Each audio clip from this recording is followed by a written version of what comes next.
class sizes, and that's the beauty of it. And give the children more choice in programming. All of these wonderful choices from people who are very enthusiastic about their passion. Right. So that I think has been the the benefit for students. And how does it work as far as the students from the university? Are they getting course credit? Are they getting credit for that? Is it? No, the students from the university are basically either work-study students or students that we're paying to participate in the program. There are a number of grad students who this is part of their coursework.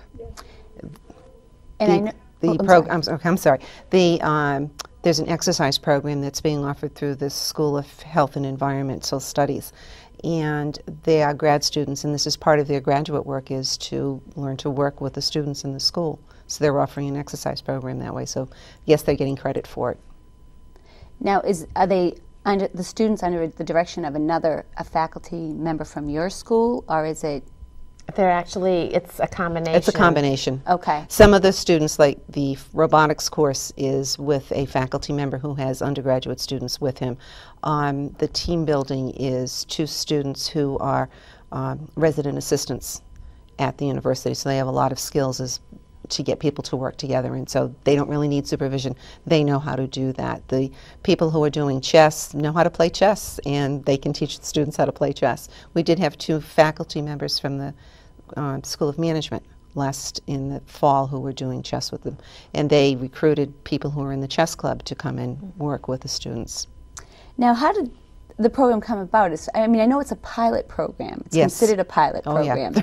So what does that mean exactly? Well, the city of Lowell the public schools are looking into extended time. The school day. Okay. In extending the school day. And this venture Yes. gave us information on what we need to do if we're going to actually extend the school day in this fashion. Right. And so obviously you've seen some successes with this. We've seen success, and we've seen some difficulties as well in terms of being able to recruit people in such a narrow amount of time. To teach or to participate. Okay. You know, and some scheduling. It's mostly around scheduling and recruiting, I think. So those were the challenges that we've experienced, and not a lot of planning time either. Right, we didn't have a whole lot of planning time. To get ready to go. Right. And our calendars don't match. Yes, that's one of the biggest challenges, the fact that we work on a university calendar and the public schools work on the public school calendar. So getting, so in the fall it's not as difficult, but in the wintertime, the university is out until the end of January. We don't go back to school until January 24th. And then the public school's out for a week in February. And then the university's out for a week in March. And then the public school's out for a week in April. So we don't have 5 weeks continuous for the students. The scheduling so is scheduling is interesting, yes. And not only that, because the extended day is from 2:50 to 3:50, we need faculty and staff and students who can go away from the university, either 2 days a week or 3 days a week at that particular time. So if you're a student, you have to make sure you don't have a class at that time period. Right. So we've learned a lot about extended time, and I think what we are looking at is we would like to have extended time mean a longer school day for everybody, and that you can have enrichment anytime during the day. Not just the end of the day. Well, that's interesting because in the shuttle, there was the article in the shuttle, and it said, I'm not going to quote this correctly, but it said you wanted a longer day for the students and for the teachers as well, for the learning process. And I found it interesting that they mentioned MCAS, and the focus seems to be a lot on MCAS today, and this is kind of bringing the arts and the phys ed and music and that stuff back into the classroom. And I assume that that's your goal. Well, it's one of the goals. But if it were truly an extended day where the whole staff was there, because part of the staff leaves and the other part takes on the group, the 250 middle schoolers. In an ideal situation, the whole staff would be there for the entire time. Right. And we would plug in. Yes. We're connected in the curriculum. Right. So if you're studying Mesopotamia, we might get some people from, you know, the arts program to talk about, you know, the history and whatnot. Right. Now, as far as funding, how does that, is this just something you offer? It was not funded.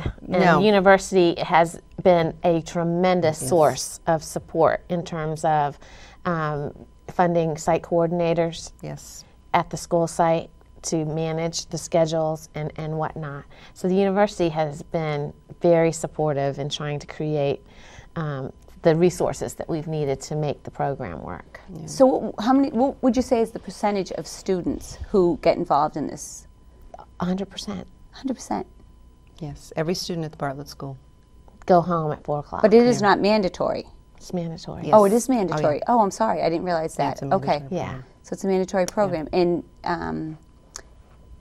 you've gotten positive feedback from parents and students, and would you... It's been a mixed bag. I think it's been an interesting pilot program in that we're offering programs on Tuesdays and Thursdays or Monday, Wednesday, and Friday. So these students stay in school until 10 minutes of 4 and then they go home. So it is a longer day for them too. So if you're 10 years old and staying in school till 4 o'clock can be tough.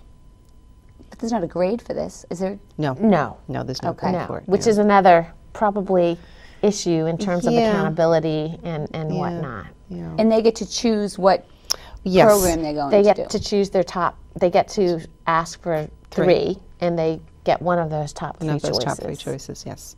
It's been, you know, one of the programs we've offered has, say, been like digital photography. So we want students who are kind of interested in taking pictures and putting them on a computer and learning how to edit them. And the first time we did digital photography, they made a book. So there was all the problem of getting them to take the pictures, bring the cameras back so we could develop them, and then putting them in a book form so they could be done up. And they came out really, really nice. Wow, that's amazing. And the grade is grades K 5 through to 8? 5 to 8. 8. 5 through 8. Oh yeah, it's middle school. Right, 5 through 8. Now, what do you see as far as expansion? Because, I mean, you have 250 students, and you're getting basically graduate students, undergraduate students, some faculty, you know, And staff. yep. Yeah. I would assume that you could, at some point, you'll need more to keep those classrooms at a smaller size. Right. Well, what happens is after the university is finished, the semester, then it's just my staff and my kids. So they have much fewer offerings during the off times when we're not there. Schedule. Right. Yeah. It's very nice because we can offer, you know, a very small class size. Digital photography may have like 6 students in it. There's a reading program that a graduate student is doing with us, and there's 4 students in it, and they're getting a lot of one-on-one attention. They really like the fact that there's somebody there paying attention to them. We had a young student from the university who was offering a dance class in Stomp, and you know, she's just amazing what she can teach the students. You know, so we're focusing on having very small classes, you know, between 5, 10, 15 students at the most.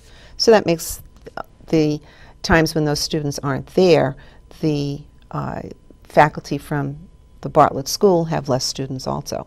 So our goal is to help to have smaller classrooms with the students in them. Now, there's another component, though, isn't there, as well? Songus Center? The Songus Center was part of the program in the fall, and they offered a program every day of the week, Monday through Friday. And is that at the Bartlett School? Or that was at the Bartlett School, yes. Just in the fall. Just in the fall, but they are unable to do it right now. Right now we have 10 fifth graders, 5th and 6th graders, going to the Boys and Girls Club every day. Yep. Okay, so it can be off-site as well, because it seems like space would be an issue too if you have all those different programs. Yes, space is an issue. Because I mean, a typical classroom has 25 students. That's right. Yeah. So space is an issue. Yeah. So all of that scheduling and all locations that has to be sorted out. Yeah. But it sounds like it's coming together. It is. It is coming. It's been a very interesting. Well, in addition to this, we also are trying to create a professional development school relationship. So student-teachers courses are being taught at the Bartlett through the university. Right. Student